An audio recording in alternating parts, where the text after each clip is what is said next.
الحمد لله نحمده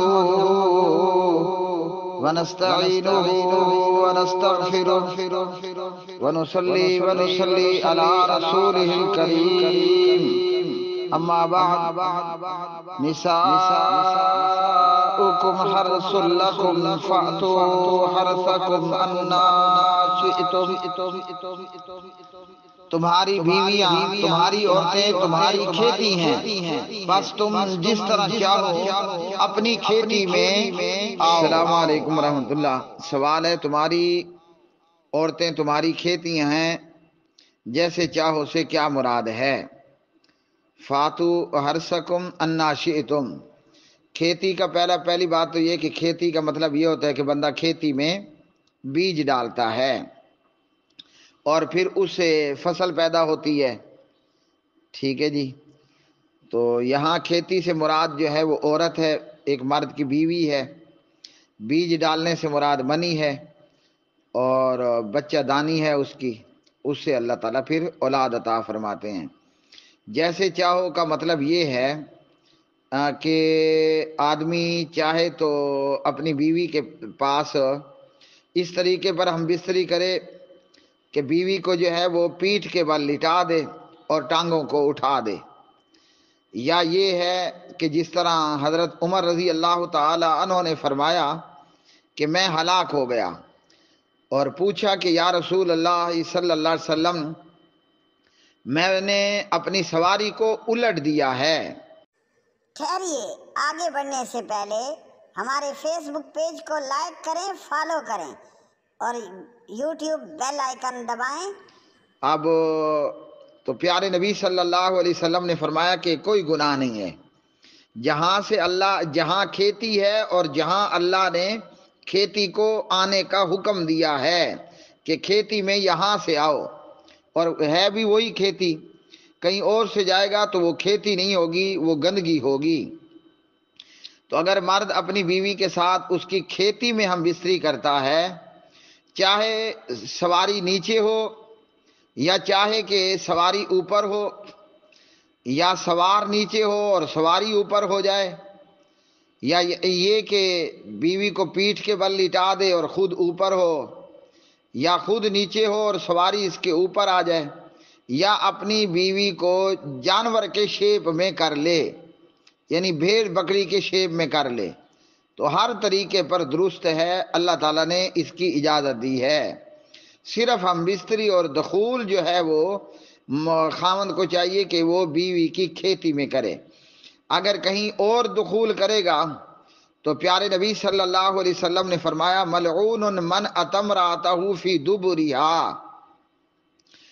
وہ بندہ لعنتی ہے جو بندہ اپنی بیوی کی جو ہے وہ پیچھے میں آتا ہے.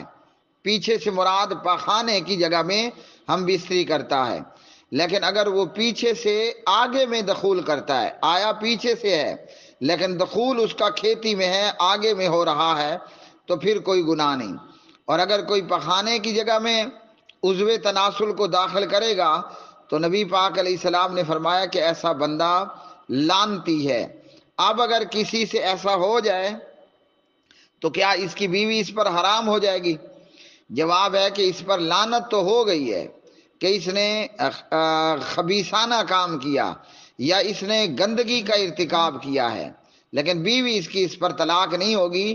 یہ کبیرہ گناہ کا مرتکب ہوا. اب کیا کرے؟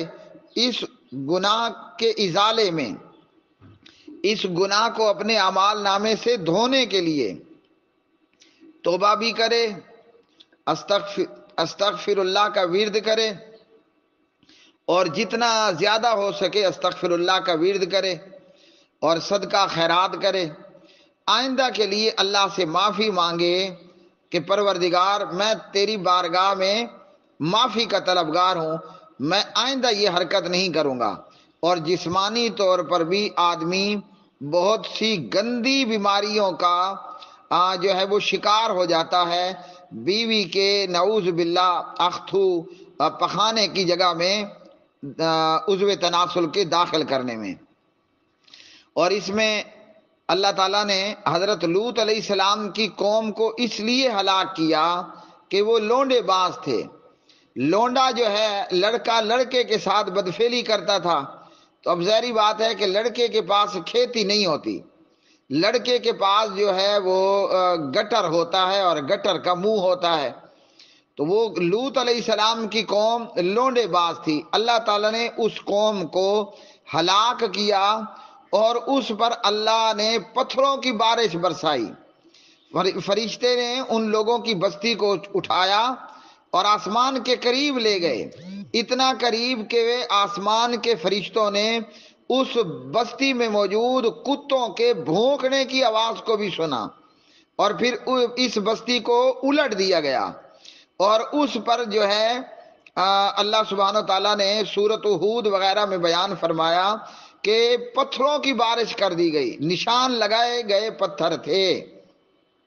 اب ایک مسلمان کو دیکھنا چاہیے، خیال کرنا چاہیے کہ یہ کتنا قبیح، خبیث اور بد فعل ہے کہ اللہ تعالیٰ نے ایسے لوگوں کو ہلاک کر دیا۔